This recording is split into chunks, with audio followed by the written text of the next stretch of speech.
Hey, it's Josh, aka Spyglass. I'm going to run through three of my songs really quickly to explain a very simple technique that I use frequently that I think can add a lot to a song, especially if you do the type of music I make. And the technique is essentially duplicating a track, slightly editing the MIDI to accentuate certain notes using a different instrument. And what made me want to do this video is I did it on my most recent song, which I'll link below. And I realized I do this so frequently, and it's simple, but you can do it in so many different ways, and it's really helpful. So what you do well, for me anyway, in Reaper, is I just duplicate the track. So I have two of the same thing. And then I'll do something like, if you take a look at this ostinato, you can see I have like sort of a repeating lower note section and this descending higher note section. So a lot of times what I'll do is I'll just straight up, I'll just delete it. So now I only have the high notes remaining. So let's get rid of that, and I'll end up doubling it. So what I'm using in this track is Native Instruments Una Corda. You can see I have a little bit of reverse delay low in the mix just to take up some space between notes, and then some onboard reverb as well, and then some reverb plug-in here. So bringing up that MIDI of the piano, you can see it's just the simple ostinato I repeat. Here's what it sounds like.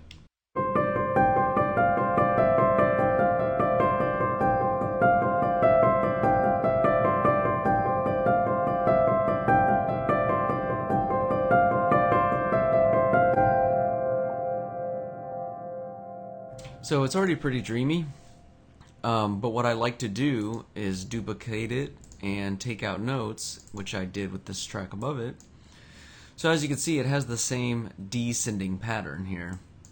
If I bring up the piano for comparison, you can see the descending notes are a G, an F, and an E. G, F, E, G, F, E. Just making your way down. And then same thing here, G, F, E. So I just selected the high notes to accentuate it.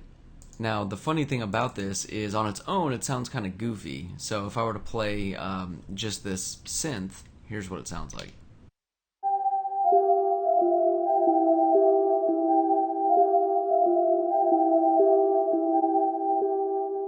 So essentially the timing of the notes isn't matching the timing of the sort of delay sound you're hearing.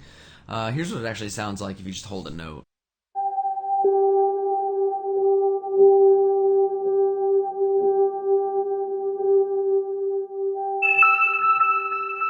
So it's really not that chaotic, it's just the fact that these notes are close together.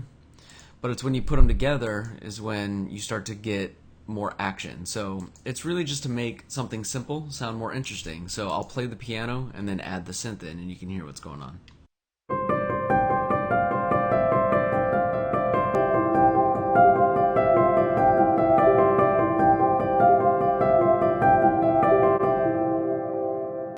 So you see, you can hear those high notes popping through. It almost has like a vocal quality, or just because you can see I'm up in this higher range. I'm on these G, F, and E4, and so it just really helps make it more ethereal and dreamy.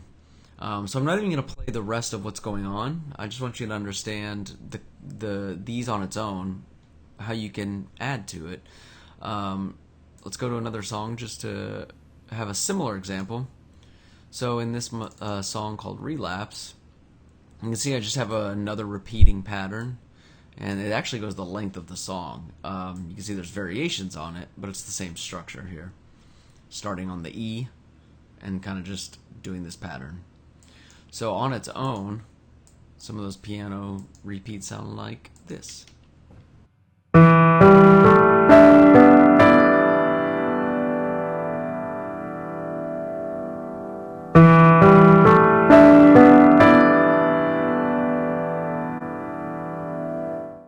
And so as you can see, I add more stuff as the song goes on. It starts to layer more and more.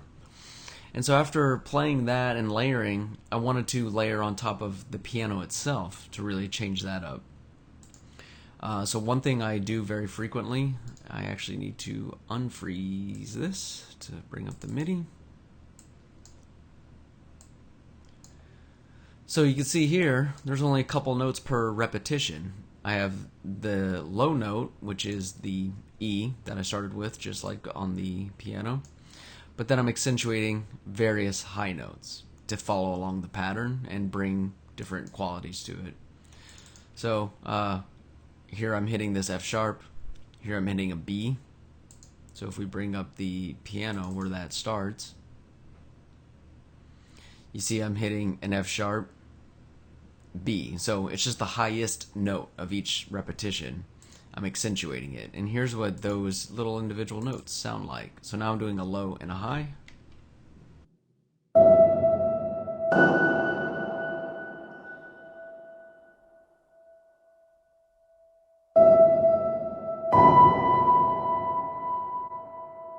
So you hear it sounds like it's really pushed back in the room, and that's because I'm using Valhalla Room, and you can see I have the mix 72% of the way up.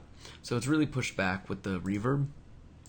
And that is the Spitfire Audio, Oliver Arnold's Composer Toolkit felt piano. And so that's a very common thing I do, is instead of adding reverb to a track, open up a new different type of piano, add a bunch of reverb to it.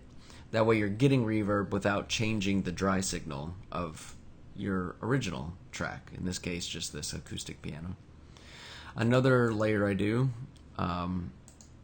is through Sound Iron Sonospheres, and it really doesn't sound like a piano at all, but you can see the pattern's similar. I have the E down here in that same sort of ascending structure. So here's what that sounds like.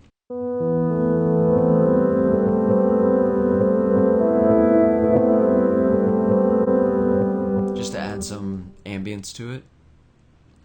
And then for a completely different structure, instead of doing pianos, you can also do it with other instruments. So later on in the song, I have a viola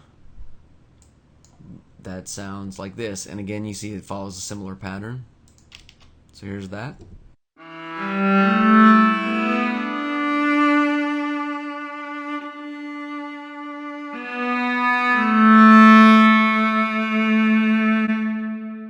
But you can see there's only 12 total tracks here, so there's not actually too much happening. A lot of my songs these days are double that.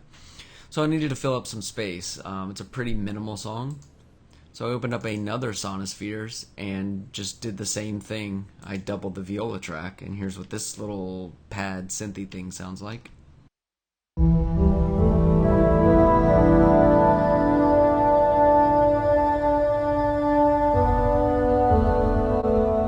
So, same thing, just a different instrument. So you put them together.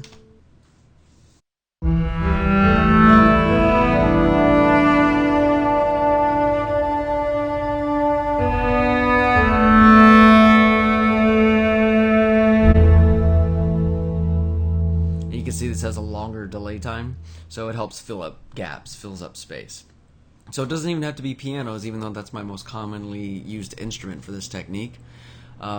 Just double it and you can edit the notes. You can see these all have high velocities, for example, and here I use some lower ones because it's a different instrument. So you can subtract notes like I did with the pianos. You can edit the velocity. I could have even tried to make dyads and maybe made chords out of these progressions. So instead of an E, maybe I could have moved this up to the G and had it play a minor sound, just having the low note with the viola and the higher minor third with the synth. A lot of different ways you can utilize it, a lot of different instruments you can use.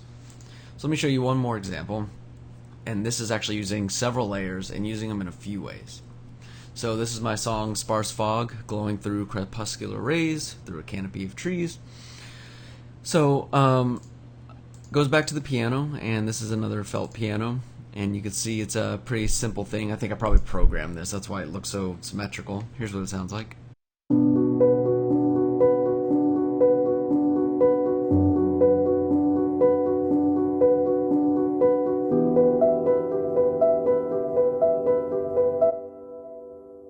So there's a little bit of reverb on there because I wanted the sort of acoustic or the percussive nature of the felt piano to come through. So I was like, okay, how do I add some space to it? Because again, you can see there's only 10 tracks. Not a whole lot happening in this song either. Very simple. So I did a very similar technique, which is doubling the track. But you can see I only have some of the higher notes. I'm all the way up in C5 up to B5. And what this is also from the Spitfire Oliver Arnold's toolkit. It's what's called a plate space piano. And it's just this highly treated piano. So if I were to like just hit a note, here's what it sounds like. So it's kind of sharp, especially in the higher range. But it just sounds like a reverb. So, you can EQ it and lower the volume to where it needs to be. And then I also did the same thing with another felt piano. So you can see just the same handful of notes. And it is another felt piano patch, but you can see I have the reverb. It goes all the way down to here and all the way up to here. And the Oliver Arnold's felt piano, as you dial up the reverb, it really does affect the dry signal quite a bit. So here's how that sounds on its own.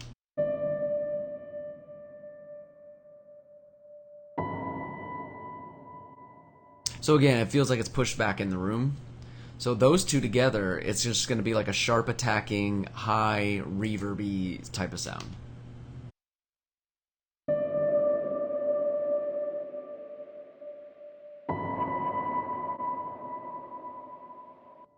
So what I'm going to do now is put the felt back in, and then I'll add those two in, and you'll see how it changes it from just sort of a stale, just a felt piano, and really creates something new.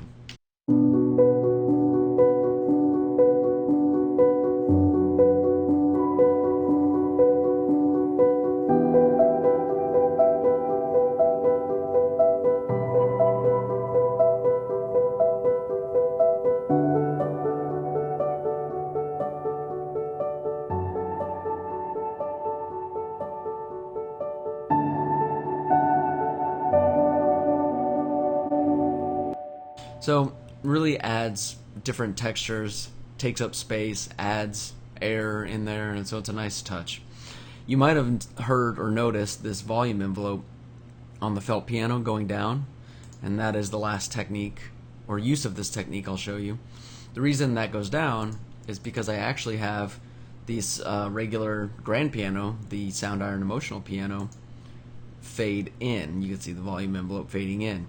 And I did that, and it's the same track. You can see it's the same thing, just duplicated it the same way.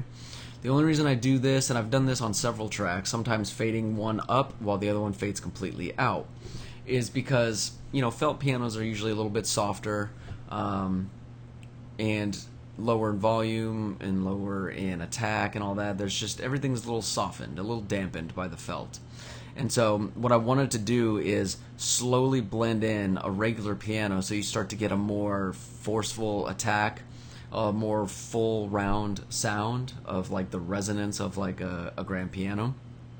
So like if I just keep this solo and hit it, you'll hear the grand piano here.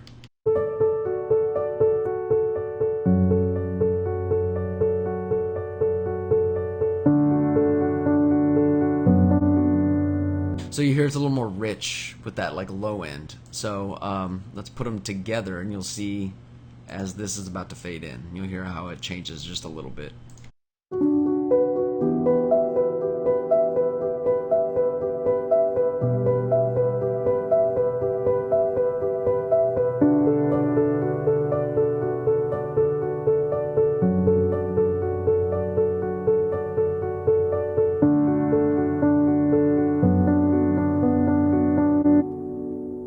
So you see it kind of like rounds it out more.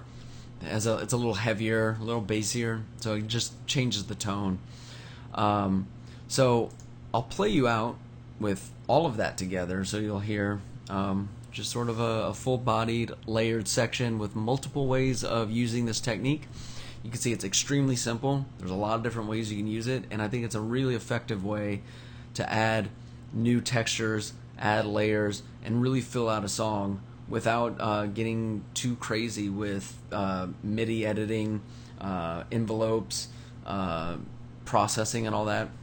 it's just kind of a perfect technique, and that's just 3 songs of mine. I do that on many more, so hopefully that gives you some ideas of your own. Check out the new song Still Life that I led this video off with. I have it linked below, and I'll see you on the next one.